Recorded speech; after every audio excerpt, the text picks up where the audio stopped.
First remove the nut and gasket on the wire buckle. Then pass the M10 dental tube on the wire buckle through the suction top plate. And then lock the gasket and nut to the dental tube. Take off the end of the cable tie. Put it on the power cable and lock the tooth tube. Drill a hole in the ceiling with an electric drill.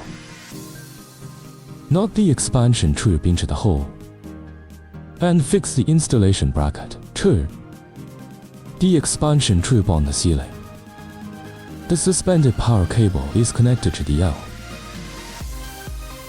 and G and D phase lines at the power grid end. Note before electrical connection, the power grid end must be powered off. Lock the suction top disc to the mounting bracket. Lock the series connector to any end of the lamp. Lock the other end of the lamp to the power cable. Lock the lamp to the series connector.